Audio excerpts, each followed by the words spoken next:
ஸ்ரீலங்கன் ஏர்லைன்ஸில் நடந்ததாக சொல்லப்படுற மிகப்பெரிய மோசடி சம்பந்தமாக முன்னாள் ஜனாதிபதி மஹிந்த ராஜபக்சட்ட இன்னைக்கு 2.5 மணித்தியாலம் வாக்குமூலம் பதிவு செய்யப்பட்டிருக்கு. லஞ்ச ஊழல் விசாரணை ஆணைக்குழுவில் மஹிந்த ராஜபக்ச முன்னிலையாகி இருந்தார். அவருடைய சகோதரர் கோட்டாபய ராஜபக்ச அந்த இடத்துக்கு போயிருந்ததை பார்க்க முடிஞ்சது. அவருடைய ஆதரவாளர்கள் சொல்லப்படுற ஒரு கூட்டமும் லஞ்ச ஊழல் விசாரணை ஆணைக்குழுவுக்கு முன்னால் கூடியிருந்தது. வழக்கம் போல எழுப்பப்படுற அதே கோஷங்கள், போற வெற்றி கொண்ட தலைவர், பழிவாங்கிறதுக்கான முயற்சி, அரசியல் சூழ்ச்சி என்ற மாதிரியான நிறைய கருத்துக்கள் அந்த இடத்துல சொல்லப்பட்டிருந்தது. மஹிந்த ராஜபக்ச லஞ்ச ஊழல் விசாரணை ஆணைக்குழு விசாரணைக்கு போறதுக்கு முதல்ல ஊடகவியலாளர்கள் கேள்வி கேட்கிறாங்க. உங்கள் மேல இந்த மாதிரியான குற்றச்சாட்டுகள் சுமத்தப்பட்டிருக்கு, இந்த விசாரணையை எப்படி எதிர்கொள்ள போறீங்கன்னு சொல்லி. இப்போ மஹிந்த ராஜபக்ச சொல்றாரு, நீதியான சுயாதீனமான ஒரு விசாரணை நடத்தப்படும் இருந்தா நான் நிரபராதி என்ற உண்மை வெளிச்சத்துக்கு வரும் ஒரு வாக்குமூலத்தின் அடிப்படையில் தான் நான் விசாரணைக்கு கூப்பிடப்பட்டிருக்கிறேன். கபில சந்திரசேனவினுடைய வாக்குமூலம். ஆனால் கபில சந்திரசேன அந்த மாதிரியான ஒரு சாட்சியம் கொடுத்திருக்கிறார் என்று சொல்லப்பட்டிருந்தாலும் அவரை குறுக்கு விசாரணை செய்யறதுக்கான ஒரு சந்தர்ப்பம் கூட கொடுக்கப்படல. அப்படியான பின்புலத்தில் தான் நான் விசாரணைக்கு போய்கொண்டிருக்கிறேன் என்ற மாதிரி மஹிந்த ராஜபக்ச குறைப்பட்டிருந்தார். அந்த இடத்துக்கு போனதும் அவருடைய ஆதரவாளர்கள் கூடியிருந்தாங்க, அவருக்கு சார்பான அரசியல்வாதிகள் கூடியிருந்தாங்க. மே மாதத்தில் மஹிந்த ராஜபக்ச கூப்பிடப்பட்டிருக்கிறார். வெளிநாட்டில் இருக்கிற புலி ஆதரவாளர்கள், புலம்பெயர் தமிழர்களை திருப்திப்படுத்துறதுக்காகத்தான் மஹிந்த ராஜபக்ச மே மாதத்தில் கூப்பிடப்பட்டிருக்கிறார். பிரபாகரனுக்கே பயப்படாத ஒரு நபர், பிரபாகரன் உயிரிழந்த கொலை செய்யப்பட்ட அதே மாதத்தில் இந்த மாதிரி விசாரணைக்கு கூப்பிடப்பட்டிருக்கிறதுன்றது வெளிநாடுகளில் இருந்து கொண்டிருக்கிற புலி ஆதரவாளர்களை திருப்திப்படுத்துறதுக்கான ஒரு முயற்சி என்ற மாதிரி அதே புராணம் இன்னைக்கு மஹிந்த ராஜபக்ச தரப்பால பாடப்பட்டிருந்ததையும் பார்க்க முடிஞ்சது. அவர்கிட்ட கேட்கப்பட்டிருக்கிற 2 முக்கியமான கேள்விகள் என்னன்னு சொன்னா, 2015ஆம் ஆண்டு காலகட்டத்தில் தேர்தல் நடத்தப்பட்ட வருஷம். அந்த காலகட்டத்தில் ஒரு தேர்தல் அலுவலகம் நடத்தப்பட்டிருக்கு. அந்த தேர்தல் அலுவலகத்துக்கு கொழும்பு 7 பிரதேசத்தில் ஒரு எலெக்ஷன் ஆஃபீஸ் நடத்தப்பட்டிருக்கு மஹிந்த ராஜபக்சவுக்கு சார்பா. அந்த தேர்தல் அலுவலகத்துக்கான பணம் எங்கிருந்து உங்களுக்கு கிடைச்சது என்று சொல்லி லஞ்ச ஊழல் விசாரணை ஆணைக்குழு இன்னைக்கு மஹிந்த ராஜபக்ச கேட்டிருக்கிறதா சில ஊடகங்கள் இன்னைக்கு செய்தி வெளியிட்டிருக்கிறத பார்க்க முடிஞ்சது. இது ஒரு முக்கியமான விஷயம் என்னன்னு சொன்னா, இதுக்கு முதல்ல ஷமீந்திர ராஜபக்ச சொல்லப்படுற சமல் ராஜபக்சவினுடைய மகன் ஷமீந்திர ராஜபக்ச ஸ்ரீலங்கன் ஏர்லைன்ஸ்ல போர்டு மெம்பரா இருந்த ஒரு நபர். அவருக்கு லஞ்சம் கொடுக்கப்பட்டிருந்தது. அந்த பணத்தை 2015ஆம் ஆண்டு தேர்தல் பிரச்சார நடவடிக்கைகளுக்கு பயன்படுத்தினார் சொல்லி குற்றம் சாட்டப்பட்டிருந்தது. அவரால் நடத்தப்பட்டதா சொல்லப்பட்ட தேர்தல் அலுவலகத்துக்கு பொறுப்பாக இருந்தவர் வெலிகமகே என்று சொல்லப்பட்ட நபர். வெலிகமகே தேர்தல் அலுவலகத்துக்கும் பொறுப்பாக இருந்தவர். இதை தவிர ஸ்ரீலங்கன் ஏர்லைன்ஸ்ல போர்டு மெம்பராகவும் இருந்திருக்கிறான்னு சொல்லி சொல்லப்படுது. அந்த அடிப்படையில் அவருடைய விசாரணை நடத்தப்பட்டிருக்கு. தேர்தலுக்காக இந்த பணம் பயன்படுத்தப்பட்டிருக்கலாம் என்ற கோணத்தின் அடிப்படையில் ஏற்கனவே சில தகவல்கள் தெரிய வந்திருக்கு. அதை பற்றி இன்னைக்கு மஹிந்த ராஜபக்ச கேட்கப்பட்டிருக்கு என்ற மாதிரி ஒரு சில ஊடகங்கள் குறிப்பிட்டிருந்ததை பார்க்க முடிஞ்சது. அதுக்கான பதில் எப்படி சொல்லப்பட்டது, என்ன பதில் சொல்லி இருக்கிறார்ன்றது நமக்கு தெரியாது. உள்ள நடந்திருக்கிற ஒரு விசாரணை. இதை தவிர கபில சந்திரசேனவினுடைய வாக்குமூலம் சம்பந்தமாகவும் மஹிந்த ராஜபக்ச கேட்கப்பட்டிருக்கு. சொன்னா 3 சந்தர்ப்பங்கள்ல 6 கோடி ரூபாய் லஞ்சம் கொடுக்கப்பட்டதுன்னு சொல்லி அவர் குற்றச்சாட்டு சுமத்தி இருந்தார். அதை ஒப்புக்கொண்டார் என்ற மாதிரி நீதிமன்றத்திலேயே ஏற்கனவே அறிவிக்கப்பட்டிருந்தது. அதை பற்றியும் மஹிந்த ராஜபக்ச கேட்கப்பட்டிருக்கு. மஹிந்த ராஜபக்சவினுடைய பதில் என்னன்றது நமக்கு தெரியாது. அவருடைய சாட்சியம் வாக்குமூலம் அடுத்த நீதிமன்ற வழக்கு விசாரணையில சிஎபோக் லஞ்ச ஊழல் விசாரணை ஆணைக்குழுவால் சமர்ப்பிக்கப்படும். என்ன பதில்களை சொல்லி இருக்கிறார்ன்றது தெரிய வரும். நாங்கள் பொறுத்திருந்து பார்க்கலாம். இந்த நேரம் கபில சந்திரசேனவினுடைய மர்மமான மரணம் சம்பந்தமா அன்றைக்கு சிசிடி கொழும்பு குற்றத்தடுப்பு பிரிவு தான் அதை பற்றின விசாரணைகளை நடத்தி கொண்டிருக்கு. இன்னைக்கு முதல் தடவையா நீதிமன்றத்தில் அவருடைய மரணம் சம்பந்தமா ஒரு அறிக்கை சமர்ப்பிக்கப்பட்டிருந்தது. நீண்ட நேரம் இந்த விசாரணை நடத்தப்பட்டிருக்கு. 8 சாட்சியங்கள் நீதிமன்றத்தில் சாட்சி சொல்லி இருக்கிறாங்க. அதுல அரவிந்த் டி சில்வா, அவருடைய மைத்துனர் அரவிந்த் டி சில்வாவினுடைய மனைவியிட வாக்குமூலமும் இன்னைக்கு நீதிமன்றத்தில் குறிப்பிடப்பட்டிருந்தது.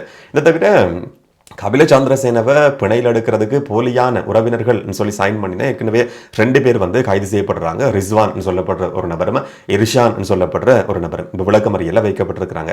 இந்த 2 பேரையும் சைன் பண்றதுக்காக கூட்டி வந்தது திஸ் சொல்லப்படுற நபர் சொல்லியும் தேவ சொல்லப்படுற 2 நபர்கள்ட பேர்கள் குறிப்பிடப்பட்டிருந்தது. இப்போ திஸ் சொல்லப்படுற நபர் இன்றைக்கு கைது செய்யப்பட்டு நீதிமன்றத்தில் முன்னிலைப்படுத்தப்பட்டிருக்கிறார். திஸ் சொல்லப்படுற நபர் சம்பந்தமா நேற்று ஒரு சிங்கள ஊடகம் வெளியிட்ட செய்தியை பற்றி நிறைய வீடியோ நாங்கள் பார்த்திருந்தோம். உண்மையா பொய்யான்றது தெரியாது. உண்மையா இருக்கிற பட்சத்தில் நிறைய சந்தேகங்கள் அதுக்கு பின்னால இருக்கின்ற அடிப்படையில் கேப்டன் திஸ் என்ற மாதிரி அந்த ஊடகத்தில் குறிப்பிடப்பட்டிருந்தது. இன்றைக்கு நீதிமன்றத்தில் குறிப்பிடப்பட்டிருக்கிற மாதிரி அது கேப்டன் திஸ் கிடையாது, புரோக்கர் திஸ் என்றதுதான் நாங்கள் விளங்கிக் கொள்ளக்கூடிய ஒரு விஷயம். என்று சொன்ன நீதிமன்ற வளாகத்திலேயே இந்த மாதிரி அவசரமா பிணை எடுக்கிறதுக்குன்னு சொல்லி ஆட்களை தேடிக்கொள்ற சந்தர்ப்பத்தில் இவரை தான் முதல்ல இருக்கிற ஒரு புரோக்கர் திஸ் சொல்லப்படுற நபர். அந்த புரோக்கரை பிடிச்சு கொண்டுதான் மற்ற 2 பேரையும் செட் பண்ணி இருக்கிறாங்கன்றது இன்னைக்கு நீதிமன்ற விசாரணையில் தெரிய வந்திருந்தது. அந்த திஸ் சொல்லப்படுற நபருக்கு பணம் கொடுத்திருக்கிறவர் கணேஷ் சொல்லப்படுற நபர். கணேஷுக்கு பின்னால யார் யார் இருக்கிறாங்கன்றது இதுவரைக்கும் தெரியாது. கணேஷ் நாளைய நாள்ல அடையாள அணிவகுப்புக்கு உட்படுத்தப்பட இருக்கிறார்னு சொல்லி இன்றைக்கு நீதிமன்றத்தில் குறிப்பிடப்பட்டிருந்தது. ரிஸ்வான் சொல்லப்பட்ட நபரும் இர்ஷான் சொல்லப்பட்ட நபரும் வந்து அடையாளம் காட்டுவாங்களா இல்லையா, அவர் தான் உண்மையான நபரா என்னன்றதை நாங்கள் பொறுத்திருந்து பார்க்கலாம். அப்படியா இருந்தாலும் போலியா பிணை பெற்றுக்கொள்ளப்பட்டது சம்பந்தமா, மோசடியை பெற்றுக்கொள்ளப்பட்டது சம்பந்தமா இது வரைக்கும் 4 பேர் கைது செய்யப்பட்டிருக்கிறாங்க. இப்போ நீதிமன்றத்தில் வந்து இந்த மரணம் சம்பந்தமாகவும் அவருடைய சடலத்துக்கு பக்கத்துல இருந்து பெற்றுக்கொள்ளப்பட்டிருக்கிற சில பொருட்கள் சம்பந்தமாகவும் கொழும்பு குற்றத்தடுப்பு பிரிவு வந்து ஒரு அறிக்கையை சமர்ப்பிச்சிருந்தது. குறிப்பா 2 மேலதிகமான அறிக்கைகள், பிரேத பரிசோதனையோட சம்பந்தப்பட்டிருக்கிற 2 மேலதிகமான அறிக்கைகளை சிசிடி வந்து நீதிமன்றத்தில் இன்னைக்கு சமர்ப்பிச்சிருந்தது. இதை தவிர அவருடைய 2 இரத்த மாதிரிகள் அரச ரசாயன பகுப்பாய்வாளருக்கு அனுப்பி வைக்கப்பட்டிருக்குன்னு சொல்லி நீதிமன்றத்தில் குறிப்பிடப்பட்டிருந்தது. இப்ப நீதிபதி வந்து கேள்வி கேட்டிருக்கிறாராம், அந்த இடத்துல இருந்து ஒரு பெல்ட் வந்து ஒரு பட்டி பயன்படுத்தப்பட்டதாக சொல்லப்பட்டிருந்தது. அந்த பட்டி எங்க, அதை பற்றி விசாரணை நடத்தப்பட்டிருக்கான்னு சொல்லி, அது அரச ரசாயன பகுப்பாய்வாளருக்கு அனுப்பியிருக்கிறீங்களான்னு சொல்லி நீதிபதி கேள்வி கேட்டிருக்கிறார். அதை அனுப்புறதுக்கான நடவடிக்கை முன்னெடுக்கப்பட்டிருக்குன்னு சொல்லி சிசிடி வந்து பதில் சொல்லியிருக்கு. இதை தவிர கபில சந்திரசேனவினுடைய சடலம் கண்டுபிடிக்கப்பட்ட இடத்துக்கு பக்கத்துல இருந்து சில மருந்து பொருட்களும் கண்டுபிடிக்கப்பட்டிருக்குன்னு சொல்லி இன்னைக்கு நீதிமன்றத்தில் குறிப்பிடப்பட்டிருக்கு. அவர் பயன்படுத்துகிற மருந்து பொருட்களா என்ன ஏதுன்றது இது வரைக்கும் தெரியாது. அந்த மருந்து பொருட்களும் வந்து அந்த மருந்துகள் அரச ரசாயன பகுப்பாய்வாளருக்கு அனுப்பி வைக்கப்பட்டிருக்கு. இதை தவிர ஒரு பேப்பர்ல சுற்றப்பட்டு இருந்த, பேப்பரால மூடப்பட்டிருந்த ஒரு விதமான சப்ஸ்டன்ஸ் வந்து அந்த இடத்துல இருந்து கண்டுபிடிக்கப்பட்டிருக்கு. அது எப்படியான சப்ஸ்டன்ஸ்ன்றது இது வரைக்கும் தெரியாது. பேப்பரில் சுற்றப்படுற இந்த மாதிரியான பொருட்களை பொறுத்த வரைக்கும் சில நேரங்கள் நாங்கள் செய்திகளில் கேள்விப்படுற மாதிரி வேறு வேறு பொருட்கள்னு சொல்லி நாங்கள் ஒரு ஊகத்துக்கு வந்தாலும் அது என்னன்றது இது வரைக்கும் நிரூபிக்கப்படலை. அந்த சப்ஸ்டன்ஸை வந்து அரச ரசாயன பகுப்பாய்வாளருக்கு அனுப்பியிருக்கிறீங்களான்னு சொல்லி இன்னைக்கு நீதிபதி வந்து கேள்வி கேட்டிருக்கிறார். அதுக்கான நடவடிக்கையும் முன்னெடுக்கப்பட்டிருக்கின்ற மாதிரியும் பதில் சொல்லப்பட்டிருக்கு. அந்த இடத்துல இருந்து சில மருந்துகள் கண்டுபிடிக்கப்பட்டிருக்கு. என்னன்னு சொல்லி இதுவரைக்கும் உறுதிப்படுத்தப்படாத பேப்பரில் சுற்றப்பட்டிருந்த ஒரு விதமான சப்ஸ்டன்ஸும் அந்த இருந்து கண்டுபிடிக்கப்பட்டிருக்கு. அதுவும் அரச ரசாயன பகுப்பாய்வாளருக்கு அனுப்பி வைக்கப்பட்டிருக்கு. அந்த பெல்ட், அந்த பட்டியும் வந்து அனுப்பி வைக்கப்பட்டிருக்கு. இதை தவிர அவருடைய கையடக்க தொலைபேசி சம்பந்தமான ஒரு முக்கியமான தகவல் இன்னைக்கு நீதிமன்றத்தில் குறிப்பிடப்படுது. சொன்னா நேற்று முந்தின நாள் ஊடகங்களில் பேசப்பட்டிருந்தது. அவர் கடைசியாக நேற்று வீடியோவில் நாங்கள் பார்த்துருந்தோம். அவர் கடைசியாக வந்து ஆஸ்திரேலியாவில் இருக்கிற தன்னுடைய மனைவிக்கு 3 சந்தர்ப்பங்களில் ஃபோன் பண்ணி இருக்கிறார்னு சொல்லி. ஆனால் அவருடைய ஃபோனை அவர் பயன்படுத்தி இருக்கிறதுக்கான சாத்தியம் கிடையாது என்றது இன்றைக்கு நீதிமன்ற விசாரணையில் உறுதி செய்யப்பட்டிருக்கு. சில நேரங்களில் அது அரவிந்த் டி சில்வாவினுடைய ஃபோனாக இருக்க முடியும், அவருடைய மச்சாண்ட ஃபோனாக இருக்கலாம், இல்லாட்டி அவருடைய மனைவியோட ஃபோனை பயன்படுத்தி கொண்டு தான் மனைவியோட ஆஸ்திரேலியாவுக்கு ஃபோன் பண்ணி இருக்கிறார் என்னன்றது தெரியாது. ஆனால் இன்றைக்கு சிசிடி நீதிமன்றத்தில் குறிப்பிட்டிருக்கிற மிக முக்கியமான ஒரு விஷயம் என்னன்னு சொன்னால், கபில சந்திரசேனவினுடைய ஐபோன் 16 ப்ரோ மேக்ஸை தான் அவர் வந்து பயன்படுத்தி இருக்கிறார். அதை வந்து அன்லாக் பண்ண முடியாமல் இருக்கு, அதுக்குள்ள எப்படியான தரவுகள் இருக்குன்னு சொல்லி எங்களால் கண்டுபிடிக்க முடியாமல் இருக்குன்னு சொல்லி இன்னைக்கு நீதிமன்றத்தில் குறிப்பிடப்பட்டிருந்தது.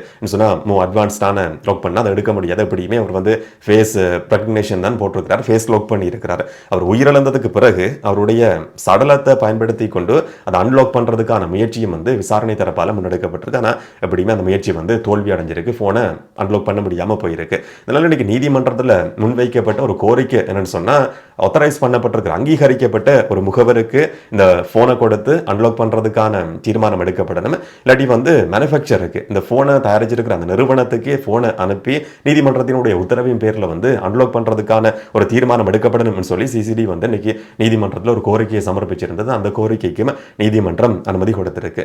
இதை தவிர 8 நபர்களினுடைய சாட்சியமும் இன்னைக்கு நீதிமன்றத்தில் பதிவு செய்யப்பட்டிருக்கு. அதுல மிக பிரதானமான 2 சாட்சியங்கள் சொன்னா, அரவிந்த் டி சில்வா அவருடைய மனைவியிட சாட்சியம் சொன்ன 2 பேரும் மைத்துனர்கள், இல்லாட்டி கபில சந்திரசேனோட மனைவியும் அரவிந்த் டி சில்வாட மனைவியும் சகோதரிகள். அவருடைய வீட்டில் தான் இவருடைய சடலம் வந்து கண்டுபிடிக்கப்பட்டது. சொன்னால் அரவிந்த் டி சில்வா தான் இந்த கடைசி நாட்களில் வந்து அவருக்கான எல்லா உதவிகளையும் செய்து கொண்டிருக்கிறார். சட்ட ரீதியான பிரச்சனையாக இருக்க முடியும், பணம் சம்பந்தப்பட்ட பிரச்சனைகள் சொல்லி எல்லா உதவிகளையும் செய்து கொண்டிருந்தது அரவிந்த் டி சில்வா. இந்த 2 பேருடைய சாட்சியம் வாக்குமூலத்தையும் வச்சு பார்க்குற நேரத்தில் கடைசியில் வந்து சாகிறதுக்கு முதல் நாள், சடலமாக மீட்கப்படுறதுக்கு முதல் நாள் அவர் ஒரு ஸ்ட்ரெஸ்ஸோட இருந்திருக்கிறார் என்ற மாதிரி இன்றைக்கு நீதிமன்றத்தில் குறிப்பிடப்பட்டிருந்தது. அரவிந்த் டி சில்வா தான் சட்டத்தரணிகளோட கதைச்சிருக்கிறார். பிணை பெற்றுக்கொண்டு வெளியில வந்ததுக்கு பிறகு அரவிந்த் டி சில்வாட வீட்டுக்கு போயிருக்கிறார். இந்த மாதிரியான தகவல் தெரிய வருது. பிணை வந்து நிராகரிக்கப்பட்டு திரும்பவும் கைது செய்யப்பட்டிருக்கிறார் என்ற தகவல் தெரிய வந்ததும் அரவிந்த் டி சில்வா தான் அதை வந்து முதல்ல சொல்லியிருக்கிறார். அப்ப இவர் சொன்னாராம், கபில சந்திரசேன சொன்னாராம், என்னால் திரும்ப எல்லாம் இனியும் ஜெயிலுக்குள்ள போய் இருக்க முடியாது, அந்த மாதிரியான ஒரு மனநிலையில நான்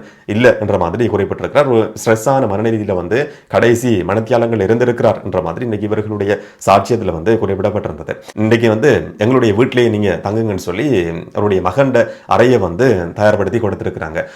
உதவியாளருக்கு ஃபோன் பண்ணி உடுப்புகளை எடுத்துக்கொள்றதுக்கும் அந்த பட்டியை எடுக்கிறதுக்கும் ஃபோன் பண்ணி இருக்கிறார். தனக்கு முன்னால தான் ஃபோன் பண்ணி இருக்கிறாராம் சொல்லி அரவிந்த் டி சில்வா தன்னுடைய சாட்சியத்தில் குறிப்பிடுறாரு. அதுக்கு பிறகு அரவிந்தோட டிரைவரை தான் இவருடைய பொருட்களை எடுக்கிறதுக்குன்னு சொல்லி அவருடைய வீட்டுக்கு அனுப்பியிருக்கிறாங்க. இந்த விதமான சந்தேகமும் யாருக்குமே ஏற்படவே இல்லை. அந்த பட்டி எதுக்குன்னு சொல்லி அரவிந்த கேள்வி கேட்ட நேரத்தில் அவர் வந்து உடற்பயிற்சிக்கு பயன்படுத்துகிற பட்டி, அதுவும் எனக்கு தேவைப்படுது என்ற மாதிரி குறிப்பிட்டிருக்கிறார். அப்பையும் இவங்க யாருக்குமே சந்தேகம் வரல. அப்போ நாளைக்கு காலையில் லோயர் வருவார், நாங்கள் நீதிமன்றத்தில் வந்து சரணடையலாம், முன்னிலையாகலாம்னு சொல்லி இரவு கதைச்சு கொண்டு இருந்ததுக்கு பிறகு காலையில் தான் இந்த மாதிரியான சம்பவம் பதிவாகி இருக்கு. இப்போ அரவிந்த போய் கதவை தட்டி இருக்கிறார். ரூம் கதவை தட்டினதும் எந்த விதமான பதிலும் கிடையாது. இது எல்லாமே இவருடைய சாட்சியத்தில் குறிப்பிடப்பட்டிருக்கிற விஷயங்கள். அரவிந்த் வந்து கபில சந்திரசேனோட தங்கியிருந்த ரூமை வந்து தட்டி இருக்கிறார். எந்த விதமான பதிலும் கிடையாது. பாத்ரூம் பக்கமாகவும் போய் தட்டி பார்த்துருக்கிறார். எந்த பதிலும் கிடையாது. அரவிந்த் வந்து குறிப்பிட்டார், நான் ஆஃபீஸுக்கு போக வேண்டி இருந்தது, தட்டி பார்த்தேன்னு எந்த பதிலும் இல்லை. அப்போ நான் நினைச்சேன் வந்து அவர் வழிகட்டு கொண்டு இருக்கிறார், குளிச்சு கொண்டு இருக்கிறார் மாதிரி நான் நினைச்சிருந்தேன். வைஃபுக்கு சொன்னேன், இவர் வந்து கொஞ்ச நேரத்தில் இப்போ லோயரோட வெளிக்கட்டு போயிடுவார், 2 பேருக்கும் டீ போட்டு கொடுங்கன்ற மாதிரி சொல்லி போட்டுதான் நான் வெளியில போனேன்ற மாதிரி அவருடைய வாக்குமூலத்தில் குறிப்பிடப்பட்டிருக்கு. இப்ப மனைவியும் ஒரு லோயரும் வீட்டுக்கு போயிருந்த லோயரும் தான் கதவை திறந்து முதல்ல சடலத்தை பார்த்துருக்கிறாங்க. மனைவி, அவருடைய அரவிந்தோட மனைவி வந்து தன்னுடைய வாக்குமூலத்தில் இதை குறிப்பிடுறாங்க. கணவர் வெளியேறி போனதுக்கு பிறகு நாங்களும் போய் கதவை தட்டினோம், எந்த விதமான பதிலும் கிடையாது. நிறைய நேரம் தட்டியும் கூட அவர் திறக்காம இருந்தார். அதுக்கு பிறகு ஒரு சந்தேகம் ஏற்பட்டு மாஸ்டர் கீன்னு சொல்லி அவங்களோட வீட்டில் இருந்திருக்கு, பெரிய வீடு தானே. அப்போ அந்த மாஸ்டர் கீயை பயன்படுத்தி கொண்டு எல்லா கதவுகளையும் திறக்கக்கூடிய ஒரு மாஸ்டர் கீ இருந்தது. அந்த கீயை பயன்படுத்தி நாங்கள் திறந்து பார்க்குற நேரத்தில் நான் ஒரு அடி தான் 8 தான் எடுத்து வச்சேன். முன்னால லோயர் தான் போயிருந்தார். அவர் தான் இந்த மாதிரி பார்த்து சொன்னார், ஏதோ நிலைமை சரியில்லைன்ற மாதிரி சொன்னதுக்கு பிறகு ஆம்புலன்ஸுக்கு ஃபோன் பண்ணாம ஆம்புலன்ஸ்ல இருந்து மருத்துவர் வந்து பார்த்ததுக்கு பிறகு தான் அவர் உயிரிழந்திருக்கிறார் என்ற மாதிரி உறுதி செய்யப்பட்டிருந்தது என்று சொல்லி எங்களுக்கு சொல்லப்பட்டது என்ற மாதிரி அரவிந்த் டி சில்வாவினுடைய மனைவி தன்னுடைய வாக்குமூலத்தில் குறிப்பிட்டிருக்கிறாங்க. 2 பேரும் சொல்றதுன்னு சொன்னா, இந்த மரணத்தில் வந்து எங்களுக்கு சந்தேகம் கிடையாது, கடைசி மணித்தியாலங்கள் வந்து ஒரு ஸ்ட்ரெஸ்ஸான நிலைமையில் இருந்தார் என்ற மாதிரி அவர்களுடைய வாக்குமூலத்தில் குறிப்பிடப்பட்டிருக்கு. ஆனால் இதுவரைக்கும் பிரேத பரிசோதனை அறிக்கை வந்து உத்தியோகபூர்வமாக வெளியிடப்படலை. உண்மையான காரணம் என்னன்றது ஆதாரப்பூர்வமாக இது வரைக்கும் நிரூபிக்கப்படலை. ஒரு பரிதாபமான மரணமாக தான் இது வந்து பார்க்க வேண்டியிருக்கு. இன்னும் ஒரு பக்கம் விசாரணைகள் தொடர்ச்சியாக நடந்து கொண்டிருக்கு. மஹிந்த ராஜபக்ச இன்னைக்கு வாக்குமூலம் கொடுத்திருக்கிறார். ஏர்பஸ் மோசடியில் அடுத்தது என்ன நடக்க போகுது என்றதை நாங்கள் பொறுத்திருந்து பார்க்கலாம். இதை பற்றி நீங்கள் என்ன நினைக்கிறீங்கன்றதை கமெண்ட்ல சொல்லுங்கள். இன்னும் ஒரு வீடியோவில் இன்னும் ஒரு தகவலோட சந்திக்கலாம். வணக்கம்.